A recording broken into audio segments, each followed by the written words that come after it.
IT ಅಧಿಕಾರಿಗಳ ಎದುರು ನಟ ಯಶ್ ವಿಚಾರಣೆ ಅಂತ್ಯವಾಗಿದೆ. 3 ಗಂಟೆಗಳ ಕಾಲ ಐಟಿ ಅಧಿಕಾರಿಗಳ ಪ್ರಶ್ನೆಗಳಿಗೆ ಉತ್ತರಿಸಿ ಹೊರಬರ್ತಾ ಇದ್ದಂತೆ ಮಾತನಾಡಿದ ಯಶ್, ನನ್ನ ವಿರುದ್ಧ ಷಡ್ಯಂತ್ರ ನಡೀತಾ ಇದೆ. ಊಹಾಪೋಹಗಳಿಗೆ ನಾನು ಉತ್ತರಿಸಲ್ಲ. ನಾನು ದೊಡ್ಡ ತಪ್ಪೇನು ಮಾಡಿಲ್ಲ ಅಂದ್ರು. ಆಡಿಟರ್ ಕಚೇರಿ ಮೇಲೆ ದಾಳಿ ಮಾಡಿದ್ದಕ್ಕೂ ನನಗೂ ಸಂಬಂಧ ಇಲ್ಲ. ಆಡಿಟರ್ ಅವರದ್ದೇ ಪ್ರತ್ಯೇಕ ವಿಚಾರಣೆ ನಡೀತಾ ಇದೆ. ಇಂದು ನನಗೆ ಬರೋದಕ್ಕೆ ಹೇಳಿದ್ರು. ಬಂದು ವಿಚಾರಣೆಯನ್ನ ಎದುರಿಸಿದ್ದೇನೆ. ಯಶ್ ಮನೆಯಲ್ಲಿ ಅದು ಸಿಕ್ತು ಇದು ಸಿಕ್ತು ಅನ್ನೋದು ಸುಳ್ಳು. ಮುಂದೆ ವಿಚಾರಣೆಗೆ ಕರೆದರೆ ಬರ್ತೀನಿ ಅಂದಿದ್ದಾರೆ. ಅಲ್ಲದೆ 15-16 ಕೋಟಿ ಲೋನ್ ಇದೆ ಅಂದ್ರು. ತಾಯಿ ಪುಷ್ಪಾ ಜೊತೆ ಯಶ್ ಬೆಂಗಳೂರಿನ ಕ್ವೀನ್ಸ್ ರಸ್ತೆಯಲ್ಲಿ ಐಟಿ ಕಚೇರಿಗೆ ವಿಚಾರಣೆಗೆ ಹಾಜರಾಗಿದ್ರು.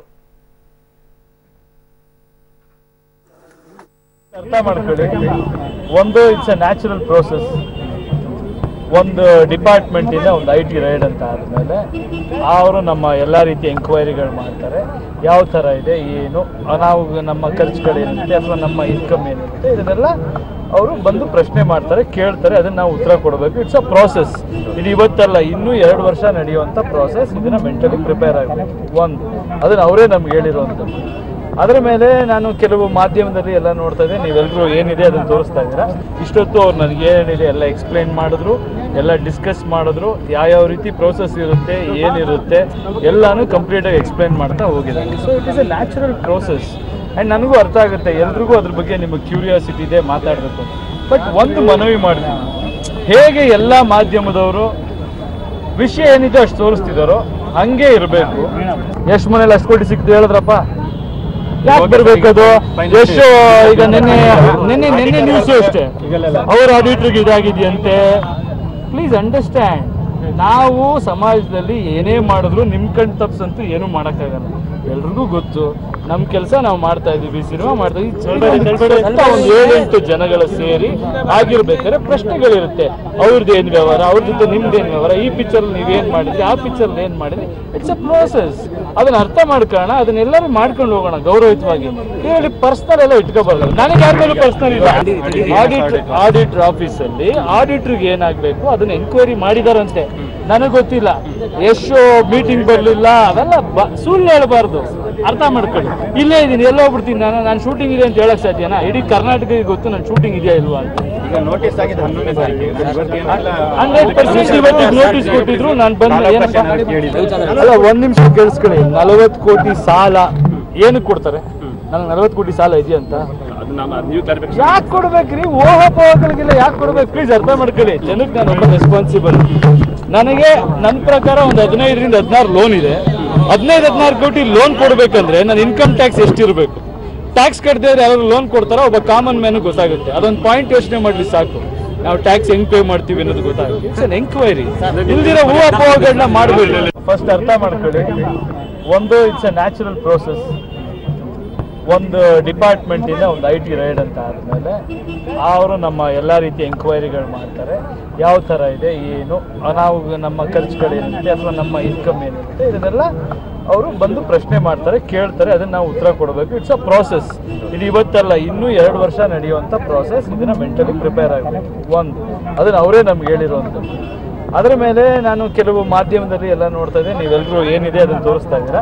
ಇಷ್ಟೊತ್ತು ಅವ್ರು ನನಗೆ ಏನಿದೆ ಎಲ್ಲ ಎಕ್ಸ್ಪ್ಲೈನ್ ಮಾಡಿದ್ರು, ಎಲ್ಲ ಡಿಸ್ಕಸ್ ಮಾಡಿದ್ರು. ಯಾವ ರೀತಿ ಪ್ರೋಸೆಸ್ ಇರುತ್ತೆ ಎಲ್ಲನೂ ಕಂಪ್ಲೀಟಾಗಿ ಎಕ್ಸ್ಪ್ಲೈನ್ ಮಾಡ್ತಾ ಹೋಗಿದ್ದಾರೆ. So it is A natural process. And ನನಗೂ ಅರ್ಥ ಆಗುತ್ತೆ, ಎಲ್ರಿಗೂ ಅದ್ರ ಬಗ್ಗೆ ನಿಮಗೆ ಕ್ಯೂರಿಯಾಸಿಟಿ ಇದೆ, ಮಾತಾಡಬೇಕು.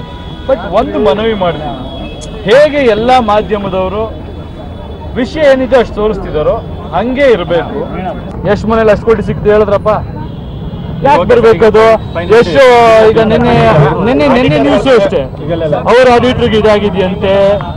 ಪ್ಲೀಸ್ ಅಂಡರ್ಸ್ಟ್ಯಾಂಡ್, ನಾವು ಸಮಾಜದಲ್ಲಿ ಏನೇ ಮಾಡಿದ್ರು ನಿಮ್ಮ ಕಣ್ ತಪ್ಸಂತೂ ಏನೂ ಮಾಡೋಕ್ಕಾಗಲ್ಲ. ಎಲ್ರಿಗೂ ಗೊತ್ತು, ನಮ್ಮ ಕೆಲಸ ನಾವು ಮಾಡ್ತಾ ಇದ್ದೀವಿ, ಸಿನಿಮಾ ಮಾಡ್ತಾ ಇದ್ದೀವಿ. ಒಂದು 7-8 ಜನಗಳ ಸೇರಿ ಆಗಿರ್ಬೇಕಾದ್ರೆ ಪ್ರಶ್ನೆಗಳಿರುತ್ತೆ. ಅವ್ರದ್ದು ಏನು ವ್ಯವಹಾರ, ಅವ್ರ ಜೊತೆ ನಿಮ್ದೇನು ವ್ಯವಹಾರ, ಈ ಪಿಕ್ಚರ್ ನೀವೇನು ಮಾಡಿದ್ರಿ, ಆ ಪಿಕ್ಚರ್ ಏನು ಮಾಡಿದ್ರಿ. It's a process. ಅದನ್ನ ಅರ್ಥ ಮಾಡ್ಕೋಣ, ಅದನ್ನೆಲ್ಲರೂ ಮಾಡ್ಕೊಂಡು ಹೋಗೋಣ ಗೌರವಯುತವಾಗಿ. ಹೇಳಿ ಪರ್ಸನಲ್ ಎಲ್ಲ ಇಟ್ಕೋಬಾರ್ದು. ನನಗೆ ಯಾರ ಮೇಲೂ ಪರ್ಸನಲ್ ಇಲ್ಲ.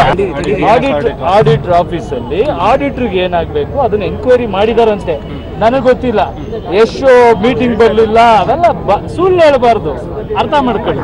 ಇಲ್ಲೇ ಇದ್ದೀನಿ, ಎಲ್ಲೋ ಹೋಗ್ಬಿಡ್ತೀನಿ ನಾನು ಶೂಟಿಂಗ್ ಇದೆ ಅಂತ ಹೇಳಕ್ ಸಾಧ್ಯನಾ? ಇಡೀ ಕರ್ನಾಟಕಕ್ಕೆ ಗೊತ್ತು ನಾನು ಶೂಟಿಂಗ್ ಇದೆಯಾ ಇಲ್ವಾ ಅಂತ.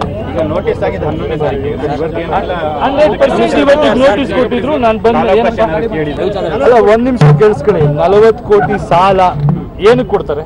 ನನಗೆ 40 ಕೋಟಿ ಸಾಲ ಇದೆಯಂತ ಯಾಕೆ ಕೊಡ್ಬೇಕ್ರಿ? ಊಹಾಪೋಹಗಳಿಗೆಲ್ಲ ಯಾಕೆ ಕೊಡ್ಬೇಕು? ಪ್ಲೀಸ್ ಅರ್ಥ ಮಾಡ್ಕೊಳ್ಳಿ. ಜನಕ್ಕೆ ನಾನು ಒಬ್ಬ ರೆಸ್ಪಾನ್ಸಿಬಲ್. ನನಗೆ ನನ್ನ ಪ್ರಕಾರ ಒಂದು 15ರಿಂದ 16 ಲೋನ್ ಇದೆ. 15-16 ಕೋಟಿ ಲೋನ್ ಕೊಡ್ಬೇಕಂದ್ರೆ ನನ್ನ ಇನ್ಕಮ್ ಟ್ಯಾಕ್ಸ್ ಎಷ್ಟಿರಬೇಕು? ಟ್ಯಾಕ್ಸ್ ಕಟ್ಟದೆ ಯಾರು ಲೋನ್ ಕೊಡ್ತಾರೋ ಒಬ್ಬ ಕಾಮನ್ ಮ್ಯಾನ್ ಗೊತ್ತಾಗುತ್ತೆ. ಅದೊಂದು ಪಾಯಿಂಟ್ ಯೋಚನೆ ಮಾಡ್ಲಿ ಸಾಕು. ನಾವು ಟ್ಯಾಕ್ಸ್ ಹೆಂಗ್ ಪೇ ಮಾಡ್ತೀವಿ ಅನ್ನೋದು ಗೊತ್ತಾಗುತ್ತೆ. It's an enquiry. ಇಲ್ದಿರೋ ಊಹಾಪೋಹಗಳನ್ನ ಮಾಡಬೇಡಿ. ಫಸ್ಟ್ ಅರ್ಥ ಮಾಡ್ಕೊಳ್ಳಿ. ಒಂದು ಇಟ್ಸ್ ಎ ನ್ಯಾಚುರಲ್ ಪ್ರೋಸೆಸ್. ಒಂದು ಡಿಪಾರ್ಟ್ಮೆಂಟಿಂದ ಒಂದು IT ರೈಡ್ ಅಂತ ಆದಮೇಲೆ ಅವರು ನಮ್ಮ ಎಲ್ಲ ರೀತಿಯ ಎಂಕ್ವೈರಿಗಳು ಮಾಡ್ತಾರೆ. ಯಾವ ಥರ ಇದೆ, ಏನು, ನಾವು ನಮ್ಮ ಖರ್ಚುಗಳೇನಿರುತ್ತೆ ಅಥವಾ ನಮ್ಮ ಇನ್ಕಮ್ ಏನಿರುತ್ತೆ ಇದನ್ನೆಲ್ಲ ಅವರು ಬಂದು ಪ್ರಶ್ನೆ ಮಾಡ್ತಾರೆ, ಕೇಳ್ತಾರೆ. ಅದನ್ನು ನಾವು ಉತ್ತರ ಕೊಡಬೇಕು. It's a process. ಇದು ಇವತ್ತಲ್ಲ, ಇನ್ನೂ 2 ವರ್ಷ ನಡೆಯುವಂಥ ಪ್ರಾಸೆಸ್. ಇದನ್ನು ಮೆಂಟಲಿ ಪ್ರಿಪೇರ್ ಆಗಬೇಕು. ಒಂದು ಅದನ್ನು ಅವರೇ ನಮ್ಗೆ ಹೇಳಿರುವಂಥದ್ದು. ಅದರ ಮೇಲೆ ನಾನು ಕೆಲವು ಮಾಧ್ಯಮದಲ್ಲಿ ಎಲ್ಲ ನೋಡ್ತಾ ಇದ್ದೆ. ನೀವೆಲ್ಲರೂ ಏನಿದೆ ಅದನ್ನು ತೋರಿಸ್ತಾ ಇದ್ದೀರಾ. ಇಷ್ಟೊತ್ತು ಅವ್ರು ನನಗೆ ಏನಿದೆ ಎಲ್ಲ ಎಕ್ಸ್ಪ್ಲೈನ್ ಮಾಡಿದ್ರು, ಎಲ್ಲ ಡಿಸ್ಕಸ್ ಮಾಡಿದ್ರು. ಯಾವ ರೀತಿ ಪ್ರೋಸೆಸ್ ಇರುತ್ತೆ, ಏನಿರುತ್ತೆ ಎಲ್ಲನೂ ಕಂಪ್ಲೀಟಾಗಿ ಎಕ್ಸ್ಪ್ಲೈನ್ ಮಾಡ್ತಾ ಹೋಗಿದ್ದಾರೆ. So it is A natural process. And ನನಗೂ ಅರ್ಥ ಆಗುತ್ತೆ, ಎಲ್ರಿಗೂ ಅದ್ರ ಬಗ್ಗೆ ನಿಮಗೆ ಕ್ಯೂರಿಯಾಸಿಟಿ ಇದೆ, ಮಾತಾಡಬೇಕು. ಬಟ್ ಒಂದು ಮನವಿ ಮಾಡ್ತೀನಿ, ಹೇಗೆ ಎಲ್ಲ ಮಾಧ್ಯಮದವರು ವಿಷಯ ಏನಿದೆ ಅಷ್ಟು ತೋರಿಸ್ತಿದ್ದಾರೋ ಹಾಗೆ ಇರಬೇಕು. ಎಷ್ಟು ಮನೇಲಿ 10 ಕೋಟಿ ಸಿಕ್ತು ಹೇಳಿದ್ರಪ್ಪ, ಯಾಕೆ ಬರ್ಬೇಕದು? ಎಷ್ಟು ಈಗ ನಿನ್ನೆ ನ್ಯೂಸು ಅಷ್ಟೇ, ಅವ್ರ ಆಡಿಟ್ರಿಗೆ ಇದಾಗಿದೆಯಂತೆ. ಪ್ಲೀಸ್ ಅಂಡರ್ಸ್ಟ್ಯಾಂಡ್, ನಾವು ಸಮಾಜದಲ್ಲಿ ಏನೇ ಮಾಡಿದ್ರು ನಿಮ್ಮ ಕಣ್ ತಪ್ಸಂತೂ ಏನೂ ಮಾಡೋಕ್ಕಾಗಲ್ಲ. ಎಲ್ರಿಗೂ ಗೊತ್ತು ನಮ್ಮ ಕೆಲಸ ನಾವು ಮಾಡ್ತಾ ಇದ್ದೀವಿ, ಸಿನಿಮಾ ಮಾಡ್ತಾ ಇದ್ದೀವಿ. ಒಂದು 7-8 ಜನಗಳ ಸೇರಿ ಆಗಿರ್ಬೇಕಾದ್ರೆ ಪ್ರಶ್ನೆಗಳಿರುತ್ತೆ. ಅವ್ರದ್ದೇನು ವ್ಯವಹಾರ, ಅವ್ರ ಜೊತೆ ನಿಮ್ದೇನು ವ್ಯವಹಾರ, ಈ ಪಿಕ್ಚರ್ ನೀವೇನು ಮಾಡಿದ್ರಿ, ಆ ಪಿಕ್ಚರ್ ಏನು ಮಾಡಿದ್ರಿ. It's a process. ಅದನ್ನ ಅರ್ಥ ಮಾಡ್ಕೊಳ್ಳೋಣ, ಅದನ್ನೆಲ್ಲರೂ ಮಾಡ್ಕೊಂಡು ಹೋಗೋಣ ಗೌರವಯುತವಾಗಿ. ಕೇಳಿ ಪರ್ಸನಲ್. ಓಕೆ, ನನ್ನ ಸಹೋದ್ಯೋಗಿ ಮುರಳೀಧರ್ ನನ್ನೊಂದಿಗೆ ದೂರವಾಣಿ ಸಂಪರ್ಕದಲ್ಲಿದ್ದಾರೆ. ಮುರಳಿ, ತುಂಬಾ ಮನಸ್ಸಿಗೆ ನೋವನ್ನ ಮಾಡ್ಕೊಂಡಂಗೆ ಕಾಣಿಸ್ತಾ ಇದೆ ಯಶ್, ಅಲ್ವಾ ಮುರಳಿ? ಅರುಣ್, ಏನಾದ್ರೂ ಪ್ರಮುಖವಾಗಿ ಇವತ್ತು ವಿಚಾರಣೆ ನಡೀತು. ವಿಚಾರಣೆ ಸಂದರ್ಭದಲ್ಲಿ ಪ್ರೊಸೀಜರ್ ಏನಿರುತ್ತೆ, IT ಅಧಿಕಾರಿಗಳ ಮುಂದೆ ಯಾವ ರೀತಿ ವಿಚಾರಣೆಗಳಿರ್ತವೆ ಮತ್ತು ಪ್ರೊಸೀಜರ್ ಏನಿರುತ್ತೆ, ಪ್ರೊಸೀಜರ್ ಹೇಳಿದಾಗ ಅವ್ರಿಗೆ ಅದರ ಬಗ್ಗೆ ಅರಿವು ಮೂಡಿರುವಂತದ್ದು. ಯಾಕಂದ್ರೆ IT ಅಧಿಕಾರಿಗಳು ಒಂದು ವಿಚಾರ ಸಂಬಂಧಪಟ್ಟಂತೆ, ಒಂದು ದಾಳಿಗೆ ಸಂಬಂಧಪಟ್ಟಂತೆ ವಿಚಾರಣೆ ಮಾಡೋ ಸಂದರ್ಭದಲ್ಲಿ ಕೇವಲ 1 ದಿನ 2 ದಿನಕ್ಕೆ ಇಲ್ಲ 1 ವಾರಕ್ಕೆ ಇಲ್ಲ 90 ದಿನದೊಳಗಡೆ ಒಂದು ಚಾರ್ಜ್ ಶೀಟ್ ಅನ್ನ ಫೈಲ್ ಮಾಡುವಂತ ಅನಿವಾರ್ಯತೆ ಮತ್ತು ಅವಶ್ಯಕತೆ ಎರಡೂ ಇರಲ್ಲ. ಅಂದ್ರೆ 2 ವರ್ಷಗಳ ಕಾಲ, ಅಂದ್ರೆ ಪ್ರತಿ ಒಂದು ವಿಚಾರ ಹೊರಗಡೆ ಬಂದ ಸಂದರ್ಭದಲ್ಲಿ ತನಿಖೆಯನ್ನ ಮಾಡ್ತಾ ಹೋಗ್ತಾರೆ ಅನ್ನೋದ್ರ ಬಗ್ಗೆ ಯಶ್ ಅವ್ರಿಗೆ ಎಕ್ಸ್ಪ್ಲೇನ್ ಮಾಡಿರುವಂತದ್ದು. ವಿಚಾರಣೆ ಮುಗಿಸಿ ಹೊರಗೆ ಬಂದ ಸಂದರ್ಭದಲ್ಲಿ ಯಶ್ ಅವರು ಕೂಡ ಅದನ್ನೇ ಹೇಳಿದಂಥದ್ದು. ಅಂದ್ರೆ ಇದು ದಾಳಿ ನಡೆದಿದೆ, ದಾಳಿ ನಡೆದ ಸಂದರ್ಭದಲ್ಲಿ ಏನೇನು ಮಾಹಿತಿಗಳು ಸಿಕ್ಕಿದಾವೆ ಮತ್ತು ದಾಖಲೆ ಪತ್ರಗಳೇನು ಸಿಕ್ಕಿದಾವೆ, ಆ ಪತ್ರಕ್ಕೆ ಸಂಬಂಧಪಟ್ಟಂತೆ ಈಗ ಒಂದು ರೀಕಾಲ್ ಅನ್ನ ಮಾಡಿದ್ದಾರೆ. ರೀಕಾಲ್ ಅನ್ನ ಮಾಡಿ ನನಗೆ ಒಂದು ಎಕ್ಸ್ಪ್ಲನೇಷನ್ ಕೊಟ್ಟರು. ಸೊ ಮುಂದಿನ ವಿಚಾರಣೆಗೆ ಬರ್ಬೇಕು ಅಂತ ಕೂಡ ಸೂಚನೆಯನ್ನ ಕೊಟ್ಟಿದ್ದಾರೆ ಅಂತ ಹೇಳಿ ಈಗ ಯಶ್ ಹೇಳಿರುವಂತದ್ದು. ಮುಂದಿನ ವಿಚಾರಣೆಗೂ ಸಹ ನಾನು ಹಾಜರಾಗ್ತೀನಿ ಅಂತ ಹೇಳಿ. ಇದರ ನಡುವೆ ಒಂದಷ್ಟು ಗೊಂದಲಗಳಿತ್ತು. ಆಡಿಟರ್ಗಳ ಮನೆ ಮೇಲೆ ದಾಳಿ ನಡೆದಿದಂಥದ್ದು, ಜೊತೆಗೆ ಒಂದಷ್ಟು ದಾಖಲೆಗಳನ್ನ ವಶಕ್ಕೆ ತೆಗೆದುಕೊಂಡಿದ್ದು. ಈ ವಿಚಾರಕ್ಕೆ ಸಹ ಸಂಬಂಧಪಟ್ಟಂತೆ ಎಷ್ಟೊಂದು ಕ್ಲಾರಿಫಿಕೇಶನ್ ಅನ್ನು ಕೊಟ್ಟಿರುವಂತದ್ದು. ಆ ವಿಚಾರಕ್ಕೆ ಸಂಬಂಧಪಟ್ಟಂತೆ ಅವರು ದಾಳಿಯನ್ನ ಮಾಡಿದ್ದಾರೆ, ಜೊತೆಗೆ ಅದಕ್ಕೆ ಎಕ್ಸ್ಪ್ಲನೇಷನ್ ಕೂಡ ಅವರ ಹತ್ರನೇ ಪಡ್ಕೊಳ್ತಾ ಇರೋಂಥದ್ದು. ಇದಕ್ಕೂ ನನಗೂ ಯಾವುದೇ ರೀತಿಯ ಸಂಬಂಧ ಇಲ್ಲ ಅನ್ನೋದ್ರ ಬಗ್ಗೆ ಹೇಳಿರುವಂತದ್ದು. ಮತ್ತೆ IT ಅಧಿಕಾರಿಗಳು ಕೇಳಿರುವಂತಹ ಪ್ರಶ್ನೆಗಳಿಗೆ ಮತ್ತು ಅವ್ರು ಕರೆದಾಗ, ವಿಚಾರಣೆಗೆ ಕರೆದಾಗ ನಾನು ಸಂಪೂರ್ಣವಾಗಿ ಸಹಕರಿಸ್ತೀನಿ ಮತ್ತು ಪ್ರೊಸೀಜರ್ ಏನಿದೆ ಅದನ್ನು ಫಾಲೋ ಮಾಡ್ತೀನಿ ಅಂತೇಳಿ ಯಶ್ ಸ್ಪಷ್ಟನೆಯನ್ನು ಕೊಟ್ಟಿರುವಂತದ್ದು. ಅರುಣ್, ಓಕೆ, ತುಂಬಾ ಯಾವ ವಿಚಾರಕ್ಕೆ ಅಷ್ಟೊಂದು ಅಪ್ಸೆಟ್ ಆದಂಗೆ ಕಾಣಿಸ್ತಾ ಇದ್ರು ಯಶ್ ಮುರಳಿ?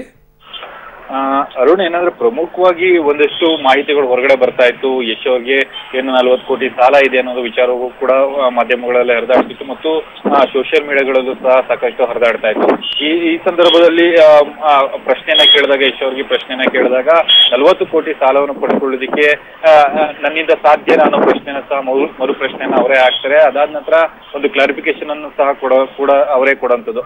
ಸುಮಾರು 16-15 ಕೋಟಿಯಷ್ಟು ನಾನು ಸಾಲವನ್ನು ಮಾಡ್ಕೊಂಡಿದ್ದೀನಿ, ಅದನ್ನ ಲೋನ್ಗಳಿದಾವೆ ಅಂತ ಹೇಳಿ ಅವರೇ ಒಂದು ಸ್ಪಷ್ಟನೆಯನ್ನ ಕೊಡ್ತಾ ಹೋಗ್ತಾರೆ. ಜೊತೆಗೆ ದಾಖಲೆಗಳಿಗೆ ಸಂಬಂಧಪಟ್ಟಂತೆ ಆ ಹೇಳಿಕೆಯನ್ನು ಸಹ ನಾನು ಕೊಡ್ತೀನಿ ಅಂತ ಹೇಳ್ತಾ ಹೋಗುವಂಥದ್ದು. ಅಂದ್ರೆ ಯಶ್ ಅವರು ಕಳೆದ ಶುಕ್ರವಾರ ಏನೋ ದಾಳಿ ನಡೆದ ಸಂಬಂಧ ಈಗ ವಿಚಾರಣೆಗೆ ಹಾಜರಾಗಿದ್ದೀನಿ ಅಂತ ಹೇಳಿ ಹೇಳಿಕೆಯನ್ನ ಕೊಟ್ಟಿರುವಂತದ್ದು. ಅರುಣ್, ಓಕೆ ಮುರಳಿ, ನಿಮ್ಮೆಲ್ಲ ಮಾಹಿತಿಗೆ ಧನ್ಯವಾದಗಳು. ಒಂದು ಇಟ್ಸ್ ಎ ನ್ಯಾಚುರಲ್ ಪ್ರೋಸೆಸ್.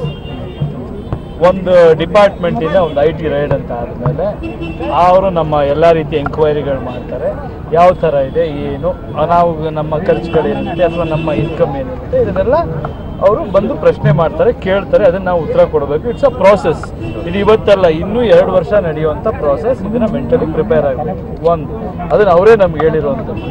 ಅದರ ಮೇಲೆ ನಾನು ಕೆಲವು ಮಾಧ್ಯಮದಲ್ಲಿ ಎಲ್ಲ ನೋಡ್ತಾ ಇದ್ದೆ, ನೀವೆಲ್ಲರೂ ಏನಿದೆ ಅದನ್ನು ತೋರಿಸ್ತಾ ಇದ್ದೀರಾ.